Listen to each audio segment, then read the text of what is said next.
Une découverte médicale qui a pris 7 ans aux meilleurs chercheurs mondiaux. Et bien maintenant, imaginez qu'une intelligence artificielle la reproduise en seulement 48 heures. C'est exactement ce qu'il vient de se produire avec le co-scientist de Google, la technologie révolutionnaire dont je vais vous parler aujourd'hui. C'est vraiment une innovation remarquable par ses capacités et qui vraiment nous donne ici un aperçu de ce qui nous attend en matière d'IA. Notamment sa capacité à nous aider dans les découvertes scientifiques et bien sûr à améliorer l'efficacité de la recherche. Et cela est passé sous les radars alors que c'est absolument majeur, personne n'en a parlé. Forcément, je me devais de vous faire cette vidéo. Google nous a pondu donc un nouveau papier de recherche et essentiellement donc le co-scientist, donc le co-scientifique traduit en français, c'est un système d'IA multi-agent développé par Google Research, qui sur le papier est conçu pour aider les scientifiques à générer des nouvelles hypothèses et surtout des nouvelles propositions de recherche. En gros, il agit comme un collaborateur virtuel et tout cela propulsé par de l'intelligence artificielle, donc capable de comprendre des sujets complexes et même de suggérer des nouvelles directives de recherche. Et cette technologie est vraiment incroyable car elle a déjà eu des implications concrètes que j'aborderai plus tard, mais vous allez voir, c'est assez fou. Et non, je ne dis pas ça à la légère, c'est assez impressionnant ce qu'on va voir en fin de vidéo. Mais bien sûr, pour bien cerner tout ce qu'il s'est passé, je vous propose d'abord de comprendre son fonctionnement exact. Donc analysons tout cela. Sur le schéma de leur recherche, vous pouvez voir, nous avons ici le scientifique. Alors le scientifique, c'est bien sûr la personne, l'humain, qui va définir l'objectif de la recherche, de ce qu'il veut rechercher, et le communiquer au co-scientist IA, qui est entièrement composé de sous-agents IA comme vous le voyez ici. En gros, c'est un méga système qui compte plein d'IA différentes dedans. Vous avez par exemple un agent superviseur, un agent de génération, et ensuite vous avez toutes ces idées qui se confrontent les unes aux autres. Et finalement, vous obtenez la meilleure idée qui est alors proposée à la fin. Oui, il y a plusieurs agents IA qui sont à l'œuvre ici et qui travaillent en parallèle. Voyez-le comme une équipe de recherche de scientifiques composée de différents spécialistes, chacun avec un rôle très précis et expert dans un domaine. Donc, d'abord, vous avez l'agent créatif, donc qui va générer constamment des nouvelles hypothèses. En gros, c'est le brainstormer de l'équipe. C'est celui qui va brainstormer les idées, amener des idées et les proposer comme ça à tout le monde. Ensuite, vous avez l'agent d'IA critique. Donc celui-ci, en fait, il va évaluer rigoureusement chaque idée. Pensez à lui comme un réviseur méticuleux, en fait, qui ne laisse rien passer. Il va analyser chacune des idées proposées par le brainstormer avant, donc l'agent créatif juste avant, et être sûr que rien de bizarre ne passe entre les mailles du filet. Vous avez ensuite l'agent améliorateur, donc celui-ci il va affiner les idées prometteuses, c'est un peu le perfectionniste du groupe. Vous avez ensuite l'agent superviseur qui va donc coordonner tout ce petit monde. C'est en gros le chef d'équipe qui va s'assurer que tous travaillent efficacement vers le même objectif. Et voilà, vous avez donc plusieurs IA, chacun spécialisé dans un domaine précis qui va avoir une tâche bien assignée. Et là donc dans tout ce processus-là, le scientifique humain, eh bien, il va poser une question initiale et cette équipe virtuelle, cette grosse équipe de recherche virtuelle, eh bien, va se mettre immédiatement au travail et va produire des résultats qu'aucun laboratoire traditionnel ne pourrait ne serait-ce qu'égaler en termes de rapidité et d'exhaustivité. Et enfin, il y a aussi un autre agent qui est l'agent de classement. Et c'est selon moi l'un des aspects les plus importants, car en fait, là, il va prioriser la meilleure direction de recherche. C'est lui qui va décider à la fin, alors on va creuser ce sujet-là. Alors, ce que je trouve fascinant ici dans ce nouveau système qu'ils ont créé chez Google, c'est de voir comment en fait ce système va mettre les différentes hypothèses, les différentes idées en compétition entre elles. Il y a une IA qui va générer plein d'idées, mais comment ils font pour tout choisir laquelle est la meilleure à creuser ou pas? Eh bien, imaginez un grand tournoi scientifique où les idées s'affrontent. En fait, si vous voulez, ce système, il va évaluer constamment, il va comparer quelle est l'idée la plus prometteuse. Mais ce n'est pas tout, car avec le temps, comme le système va réfléchir et va faire évoluer ses propres propositions en temps réel, eh bien en fait les idées deviennent de plus en plus pertinentes au fil du temps, au fil des générations. C'est comme si l'on assistait à une évolution accélérée de la pensée scientifique, où chaque nouvelle génération d'idées en fait est meilleure que la précédente. Et voir tourner ce modèle est assez impressionnant. Nous allons voir un exemple à la fin de la vidéo, c'est ce que je vous disais que je trouve complètement fou. Car en quelques heures, on va réussir à reproduire la pensée scientifique de l'humanité que nous avons pris des dizaines, des centaines d'années à reproduire. Et tout cela, je vous le rappelle encore une fois, commence simplement avec un scientifique humain qui va dire « voici ce que je voudrais rechercher » et ensuite l'IA va prendre le relais et va tout faire. Voilà donc l'architecture complète du système qui montre l'ensemble du système multi-agent d'IA. Et comme je l'ai dit, il génère continuellement des analyses, des débats. Il améliore les hypothèses de recherche au fil du temps avec des débats internes. Vous l'aurez compris, c'est donc un système qui ne se contente pas de proposer une seule idée en interne, mais en fait il va évaluer différentes idées. Ils ne nous ont pas donné le nombre exact d'idées qu'ils examinent, mais ce qui est sûr, c'est qu'il évalue et améliore énormément d'idées. Alors avant de voir l'exemple d'utilisation de cette IA, j'aimerais rentrer un tout petit peu plus dans les détails en fait, pour vous expliquer plus précisément comment est-ce que le scientifique en fait va réussir à transformer l'objectif de la recherche initiale en un véritable objet de recherche fait par ce système-là. Tout est orchestré par ce que l'on appelle l'agent superviseur. Car oui, il faut que quelqu'un, ou en tout cas une IA, pour superviser tous ces sous-agents. En gros, ce superviseur, c'est un peu le chef des IA.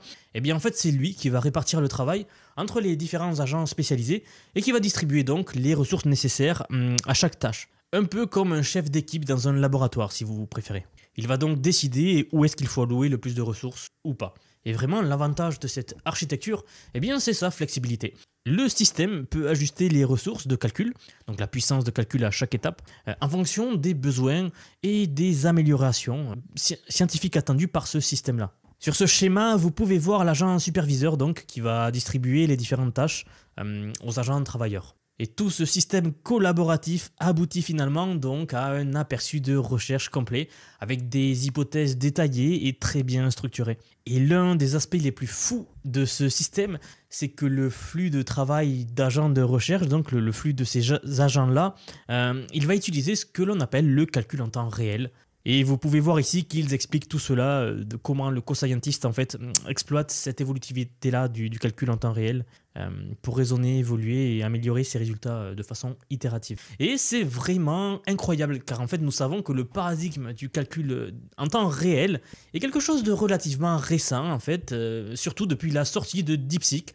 Quand vous êtes un fidèle spectateur de la chaîne, je pense que vous savez de quoi je parle maintenant. Cela va faire bientôt un mois que je fais des vidéos spécialisées justement sur ce sujet parce que eh bien, la sortie de DeepSeek a changé beaucoup de choses et notamment le calcul en temps réel qui est ce qu'il se passe ici. Et franchement, voici, nous voyons déjà qu'il a des applications en fait dans de très nombreux domaines. Regardez, vous pouvez voir ici qu'il est indiqué que les étapes clés du raisonnement comprennent donc le débat scientifique basé sur génération d'hypothèses nouvelles, des tournois de classement pour la comparaison d'hypothèses et un processus d'évolution pour l'amélioration de la qualité. Et il est même précisé que la nature agentique du système facilite l'autocritique récursive, y compris l'utilisation d'outils pour obtenir des retours, d'affiner les hypothèses et les propositions. Bon, en gros, pour vous expliquer ce passage, en fait, il semble donc qu'au fil du temps, ce système, il va produire continuellement des meilleures idées. Et je parierais qu'avec encore plus de puissance de calcul et un algorithme encore plus efficace, sans doute, eh bien, ce système produira encore de meilleures hypothèses. Alors, je ne sais pas quelle sera la limite d'un tel système. On parle d'une IA qui va faire de la recherche et donc découvrir des nouvelles choses. Vous allez voir tout à l'heure de quoi je parle. Très intéressant, regardez, vous pouvez également voir que l'auto-amélioration de ce système, donc le système, donc l'algorithme, le système en fait qui va régir l'auto-amélioration de ce système est basé sur la technique du score de Elo. Alors fondamentalement dans ce contexte, les tournois font référence en fait à un processus de classement compétitif utilisé par ce co-scientist de l'IA. Pour le dire très simplement, en fait, le système il va générer essentiellement plusieurs idées, on va dire 2 ou 3 ou 4 ou 5, puis il va les comparer systématiquement avec les idées précédentes en utilisant des critères prédéfinis. Alors laissez-moi vous l'expliquer un petit peu mieux car j'ai l'impression que quand je l'explique, eh bien ça a l'air plus difficile que ça ne l'est vraiment. Et d'ailleurs vous allez voir c'est assez fascinant. Donc en fait ce co-scientist là, ce système que je vous présente, il utilise ce que l'on appelle un système Elo. Donc vous savez, c'est comme celui utilisé aux échecs pour classer les joueurs selon leur niveau. C'est comme ça qu'on arrive à déterminer quel joueur est meilleur que l'autre. Et bien dans notre cas, ce ne sont pas des joueurs d'échecs qui s'affrontent, mais ce sont des idées scientifiques. Concrètement, lorsque le système génère plusieurs hypothèses, il va les mettre en compétition les unes contre les autres en fait, dans ce qu'ils appellent les tournois. Donc ils vont faire passer des tournois aux idées. C'est en gros un grand tournoi où chaque idée va jouer des matchs contre d'autres idées. Et celle qui gagne le plus souvent obtient un meilleur classement, comme quand vous jouez aux échecs. Si vous perdez de l'élo. Si vous gagnez des élos, en fonction de règles bien prédéfinies à l'avance. Et bien ici, les idées les plus prometteuses, les plus cohérentes, on va dire, les plus innovantes, pourquoi pas, eh bien montent dans le classement. Au fur et à mesure, leur élo monte. Et voilà, ce qui rend ce système si intelligent, c'est qu'en fait, il va apprendre de ses confrontations. Il va identifier ce qui fait qu'une hypothèse est meilleure qu'une autre et il va utiliser cette connaissance pour générer de nouvelles idées derrière, plus performantes à l'avenir. Et vous avez vu, en fait, c'est un cercle vertueux d'auto-amélioration, comme nous avons déjà eu l'occasion à de nombreuses reprises de le voir depuis la sortie de DeepSeek. Honnêtement, je ne sais pas combien de fois je l'ai répété, et bien je vais encore le répéter. Tout cela est possible grâce à ce qu'a permis DeepSeek. Car en fait, ça nous a débloqué la possibilité de pouvoir donner aux IA le pouvoir de l'auto-apprentissage. Bon bref, mais dans ce système, eh bien, cela va garantir que seules les idées les plus haute qualité sont présentées par le scientifique. Et franchement, c'est un concept passionnant. Regardez, vous pouvez y lire ici la chose suivante, il explique un peu mieux. 7 experts de domaine ont sélectionné 15 objectifs de recherche ouverts et les meilleures solutions possibles dans leur domaine d'expertise. En utilisant la métrique Elo automatisée, nous avons observé que le Co-Scientist IA a surpassé d'autres modèles agentiques et de raisonnement à la pointe de la technologie pour ces problèmes complexes. En gros, ce graphique, il montre comment le Co-Scientist IA se comporte par rapport aux autres modèles d'IA et même par rapport aux experts humains, donc les vrais chercheurs humains, lorsqu'il s'agit de proposer des nouvelles idées de recherche. Les scientifiques qui ont fait cette recherche, ce système, en fait, ils ont soumis 15 problèmes différents à la fois à leur IA et aussi aux experts, à de vrais experts humains. Puis ensuite, ils ont utilisé le système de classement Elo, donc ce que l'on vient de voir, pour voir qui a proposé les meilleures solutions. Et en fait, dans ce graphique, c'est ce que l'on voit justement, c'est qu'il montre que le Co-Scientist IA est très très bon. En fait, vous pouvez tout simplement voir où se situent les humains, ici, et vous pouvez voir où se trouve l'expert humain, puis même voir où se situe Gemini 2.0 Flash, et même où se situe Gemini 2. Donc franchement, ce que l'on peut constater ici, c'est que le Co-Scientist, il surpasse clairement tous les autres selon toutes les métriques, et c'est vraiment positif, car cela signifie que l'IA peut continuer à s'améliorer, plus elle travaille sur un problème en fait. Elle peut vraiment aider les scientifiques à trouver des meilleures solutions plus rapidement. Mais tout ça, c'était assez technique, je voulais vraiment vous présenter comment marchait ce modèle, car en fait, il y a déjà eu des cas d'utilisation concrète. Il y a déjà des démos impressionnantes, car les gens, et c'est légitime, se demandent toujours « Ok, tout ça c'est cool, mais en quoi cela nous aide-t-il réellement ?» En fait, ils ont travaillé sur la façon dont l'IA peut aider à trouver de nouvelles utilisations pour des médicaments existants, par exemple, ici, afin de traiter la leucémie myéloïde aiguë, qui est en fait un type de cancer du sang. Normalement, la création de nouveaux médicaments prend beaucoup de temps et coûte beaucoup d'argent. Ça, vous le savez tous, je pense. Et le terme de repositionnement des médicaments signifie que les scientifiques vont trouver de nouvelles façons d'utiliser des médicaments que nous avons déjà. Eh bien ici, le Co-Scientist IA de Google, ce système-là, a été utilisé donc pour prédire quel médicament existant pourrait aider à combattre ce type de cancer précis.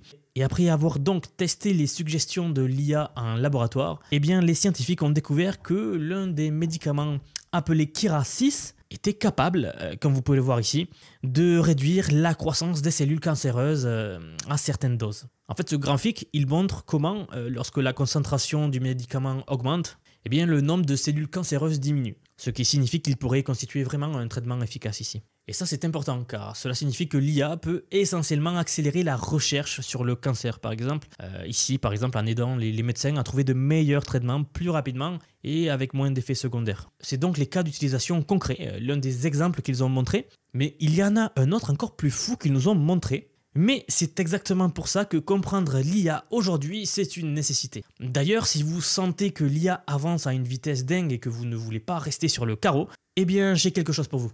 J'ai créé une formation ultra accessible qui vous met directement dans le bain.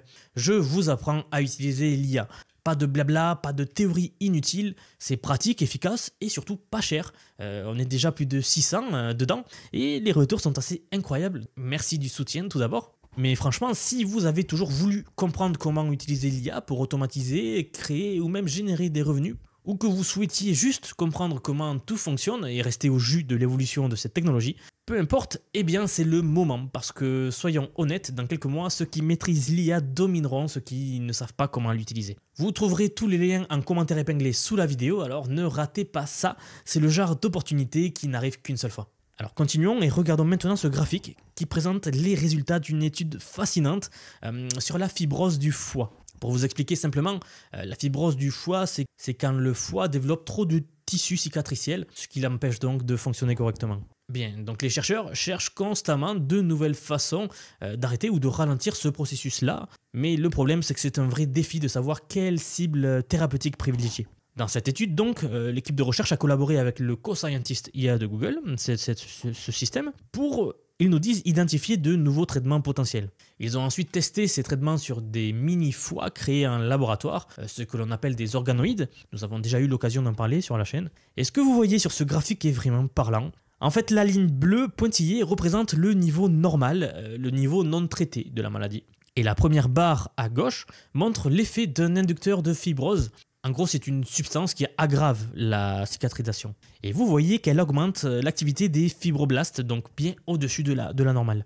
La deuxième barre, elle va représenter un inhibiteur de fibrose connu, donc qui va servir de contrôle positif. C'est un traitement qu'on sait déjà efficace pour réduire la cicatrisation. Et maintenant, ce qui est vraiment impressionnant, les 4 dernières barres montrent le traitement suggéré par l'IA. Regardez comme ils abaissent toute l'activité des fibroblastes sous la ligne de référence même. Les 2 premiers candidats suggérés par l'IA donc sont particulièrement efficaces, avec une réduction significative de l'activité fibre-optique. Et il faut que je vous le dise, ces résultats sont extrêmement prometteurs, car en fait ils suggèrent ici que l'IA a réussi à identifier des nouveaux traitements potentiels qui pourraient réellement, je dis vraiment réellement, fonctionner contre la fibrose du foie. Normalement, les scientifiques passeraient des années là-dessus. Oui, les scientifiques passent essentiellement des années à faire des expériences pour comprendre comment les bactéries partagent les gènes de la résistance. Et d'ailleurs, une découverte clé a été les CRISPR, donc on a déjà parlé sur la chaîne, qui sont essentiellement des petits segments d'ADN qui vont aider les bactéries en fait, à transférer des gènes de résistance. Et voici exactement ce qu'il s'est passé.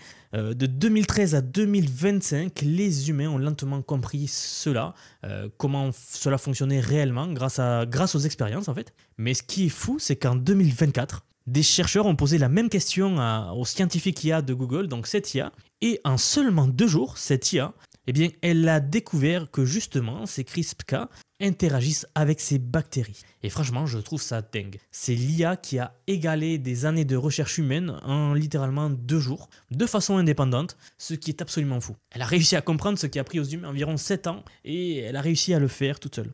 En fait, même pas 7 ans, en fait, je pense que beaucoup plus longtemps, si on doit additionner toute la recherche qu'on avait fait précédemment, qui a servi pour cette découverte. L'IA a donc pu faire cela de manière indépendante et elle a essentiellement accéléré le processus de découverte, faisant passer d'années à jours. Et vous pouvez imaginer à quel point c'est fou en termes de développement de médicaments. Quand des personnes comme Dario Amodei par exemple parlaient du fait que la recherche scientifique allait être accélérée par 10, c'est ce genre de choses dont il parlait. Même si certaines personnes affirment qu'il exagère simplement ses propos, eh bien franchement c'est vraiment l'une des premières preuves scientifiques que l'on a ici, des preuves concrètes qu'une IA a réalisé de la recherche, elle a pu accomplir cette découverte en seulement 48 heures, ce qui est simplement révolutionnaire. Alors bien sûr, j'ai quand même eu des questions quand j'ai lu ça, une question légitime mais même venue à l'esprit, et c'était est-ce que l'IA n'a-t-elle pas simplement récupéré des informations dans sa base d'entraînement pour arriver à ce résultat ? Vous en doutez, j'ai donc regardé attentivement les détails de l'étude et plusieurs éléments en fait montrent que les chercheurs ont mis en place des tests très rigoureux pour s'assurer que l'IA faisait des véritables découvertes et non pas qu'elle récitait des informations qu'elle connaissait déjà. En fait, ce qui est particulièrement convaincant, c'est leur 3e test de validation. Ici, les chercheurs ils ont délibérément choisi une question scientifique portant sur des résultats qui n'avaient jamais été publiés. Et concrètement, ils ont testé en fait, le co-scientist IA sur une problématique identique à des travaux qui n'existaient que dans des expériences de laboratoire confidentiels, réalisées avant même que ce système d'IA ne soit développé. Et cela nous confirme que nous sommes face à une véritable capacité de découverte scientifique par une IA, et non pas face à une simple récitation de données. C'est une avancée authentique et franchement assez stupéfiante. Nous pourrions donc voir toutes sortes de recherches dont nous avons vraiment besoin s'accélérer considérablement. Réfléchissez-y un instant, il s'agit simplement du développement de la version 1 de cette IA. Qu'est-ce qu'il se passera quand nous aurons la version 10 et qu'en plus d'avoir la version 10, nous en aurons 1 million comme ceci fonctionnant 24 heures sur 24, 7 jours sur 7, menant tant d'expériences différentes, qu'arrivera-t-il alors ? Eh bien pensez-y, c'est absolument dingue et c'est pour ça que je suis partisan du fait qu'il y aura une explosion de l'intelligence. Je parle souvent de ce papier, la conscience situationnelle. Vous le savez maintenant, je pense, mais dans le domaine de l'IA, il y a 2 écoles. Ceux qui croient que l'intelligence, l'ASI apparaîtra d'un coup rapide en fait, et d'autres qui diront que ce sera très progressif. Moi, en voyant ce genre d'études, Je penche vraiment pour la première qui sera l'explosion de l'intelligence. C'est le terme qu'on utilise pour décrire ce phénomène où tout va arriver d'un coup en fait. Et ici je pense qu'il y a vraiment un potentiel pour vaincre de nombreuses afflictions auxquelles nous sommes encore confrontés en fait. Beaucoup de maladies faciles comme celles qui ont été traitées par l'hygiène, la vaccination, les antibiotiques, etc. ont été résolues. Mais des choses comme le cancer ou la maladie d'Alzheimer par exemple sont beaucoup plus compliquées à résoudre. Et je me demande maintenant donc si l'IA n'est pas justement ce dont nous avons besoin pour surmonter cette complexité et résoudre tous ces problèmes. Et franchement, beaucoup plus rapidement que la plupart d'entre nous ne l'imaginent, je pense. Bon, et je pense également que la vidéo commence à être un petit peu longue, donc je vous remercie si vous êtes encore là. Si vous avez apprécié cette vidéo, n'hésitez pas à vous abonner si ce n'est pas déjà fait pour ne louper aucune de ces vidéos de ce genre. Sur cette chaîne, on sort des vidéos quotidiennes où on analyse tous les progrès scientifiques, donc en passant de l'IA à la robotique à la médecine.